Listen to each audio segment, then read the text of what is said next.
Yeah, I want to flow too. Yeah, give me something off that brain right now, man, while it's right.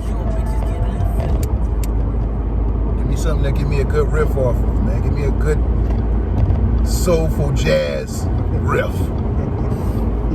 I don't want to get a gospel riff. Give me a soulful jazz riff. What's the difference? What's the difference between the two? I see what you did there, Rod Wade. See what you did there. But I would say, in my opinion, that the soulful jazz wave is responsible for more of the boom bap. But the gospel is what's responsible for that soulful jazz wave. Like James Brown, Ray Charles, that's what they say. You know what I'm saying? A lot of people had a problem with that. So I get what you said. I see where you're going. Yeah. I see where you're going with that. But I like how you make that, how you correlate the other two. I mean, fire. So lob me a soulful jazz joint, Cam. Give me some pimping, man.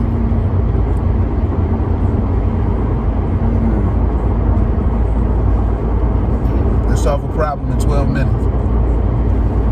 Solve a problem in 12 minutes?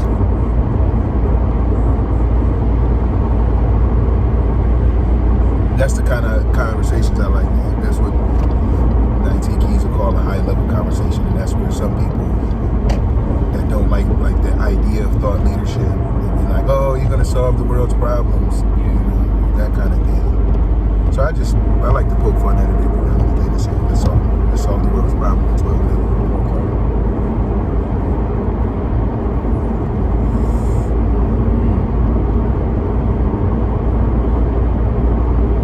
Go anywhere. We keep going with the warrior shit. Keep building on that. Oh, listen, we was talking about that warrior topic. I was thinking about the song by Salt called Warrior. Oh. And that's everything that they were speaking inside of that song. This nigga kid,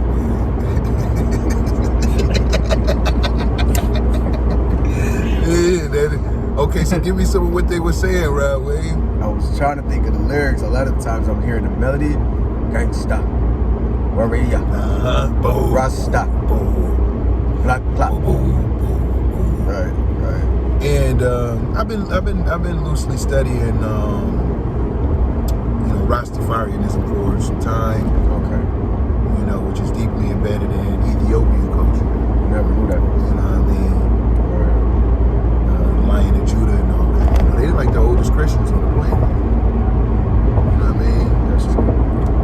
You know, and they were still on their own calendar and shit like that. But the Negus. See, another thing I like about Star Trek, Deep Space Nine, is they use the Negus. Really? What color were the Negus? Were they black? No, the Negus was the leader of the Ferengi, okay, which was like a money-hungry race. Okay. Everything was about profit. You know what I mean? Nothing was going down without profit. But he was called the Grand Negus. Now, the protagonist of the show is a black man. So I'd be thinking like some of that artistic directory, because they always tried to embed that from the beginning with Lieutenant Uhura, which was, she was in the Star Trek original series. Okay. And she was the only black woman in it. And she took the name Lieutenant Uhura, which is a derivative of Uhuru, which is I think Swahili for freedom, something like that. And that was in the 70s, 60s, you know what I mean?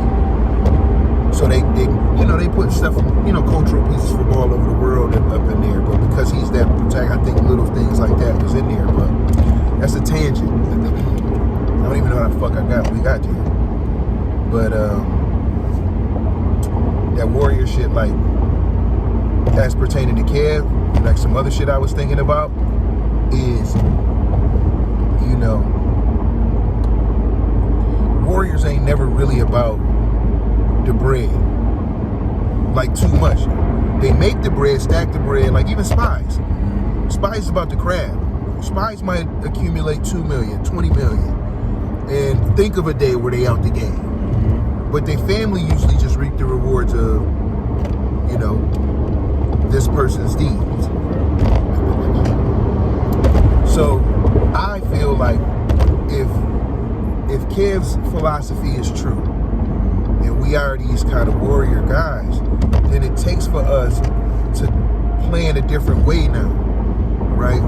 Which I feel like y'all already do. You know what I mean? Where Kev was able to leverage his skill set and his sheer human capital to purchase 3 properties, and then he working on the one that he had, and then you just all the know-how you got from the game, from sitting and listening and being a disciple, and put this thing together like this, and I'm gonna get this crib, and now you're going through another stage of leveraging. You know what I'm saying? So me and Kev was talking about that before you blew it up.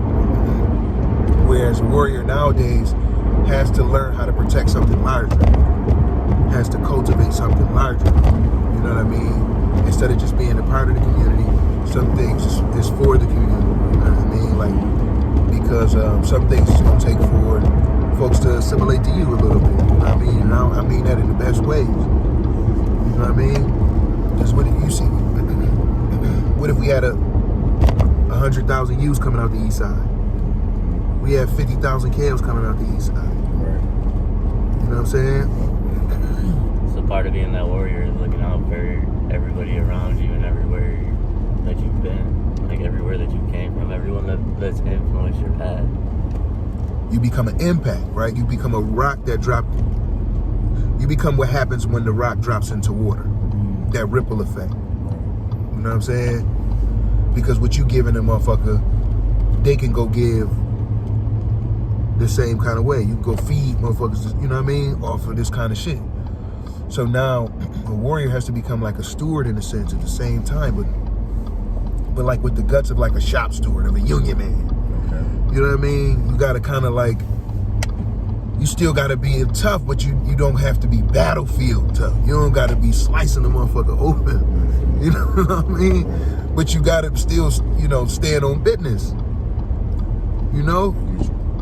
And have a vision, have a plan, but the plan changes a little bit. You have a plan to do just a little bit more. You know what I'm saying? Like I want to go buy these buildings now. I want to go buy, you know, like for saying I want to buy a skyscraper. You know what I'm saying? I want to have that. You know what I'm saying? So, you know, that's a much bigger game to protect.